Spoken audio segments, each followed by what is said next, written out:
podpiska qilishni unutmang. Assalomu alaykum aziz obunachilar. Podkulch Samarqand bitta yangi proyekt oldi. Sayohatda bu yer joylashgan kotej 6 sotixlik.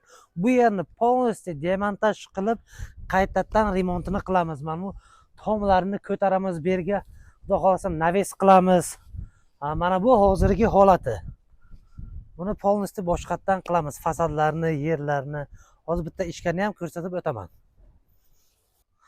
Bu yer eshikdan kirish, bu yer darvozaxonani ham полностью boshqatdan qilamiz. O'sha demontajni boshlab yuborganmiz. Tomlar полностью ko'tariladi. Mana hovli, homse tamom. Mana bu yerni ham o'sha demontajni qilganmiz.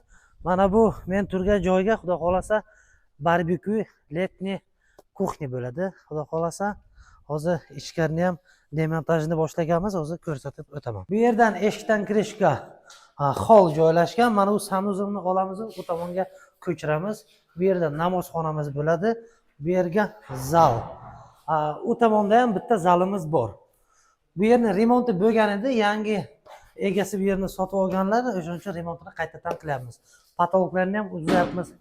Hammasini полностью go'l qilamiz.